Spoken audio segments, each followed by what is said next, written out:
ওসমান হাদিকে সিঙ্গাপুরে অপারেশন করার অনুমতি দিয়েছে তার পরিবার। বলা হয়, জীবন মৃত্যুর সন্ধিক্ষণে দাঁড়িয়ে আছে ওসমান হাদি। মহান রবের ডাকে সাড়া দিয়ে শহীদের কাতারে যদি সামিল হয়, সেক্ষেত্রে পুরো বাংলাদেশের স্বাধীনতাকামী মুসলিম জনতাকে সার্বভৌমত্ব নিশ্চিতকরণে শাহবাগে জড়ো হওয়ার অনুরোধ। 18 ডিসেম্বর ওসমান হাদির ভেরিফাইড ফেসবুক পেজে এক পোস্টে এই তথ্য জানানো হয়।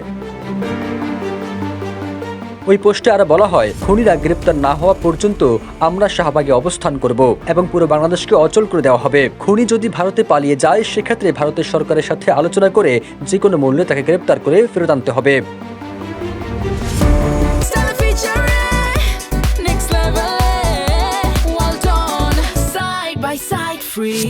হাদির পেজে ওই পোস্টে দোয়া চেয়ে বলা হয়, আপনারা দোয়া করুন আল্লাহ যেন তাকে হায়াত তাইয়্যিবা নসিব করেন। এর আগে 17 ডিসেম্বর রাতে প্রধান উপদেষ্টার প্রেস উইং এর ফেসবুক পেজে বলা হয়, সিঙ্গাপুরে চিকিৎসাধীন ইনকিলাব মঞ্চের মুখপাত্র ও ঢাকা ৮ আসনের সম্ভাব্য প্রার্থী শরীফ ওসমান হাদির শারীরিক অবস্থা অত্যন্ত সংকটাপন্ন।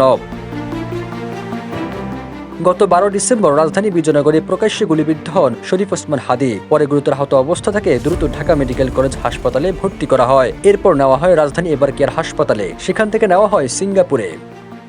সবুজ আলম, নিউজ ডেস্ক, ইত্তেফাক।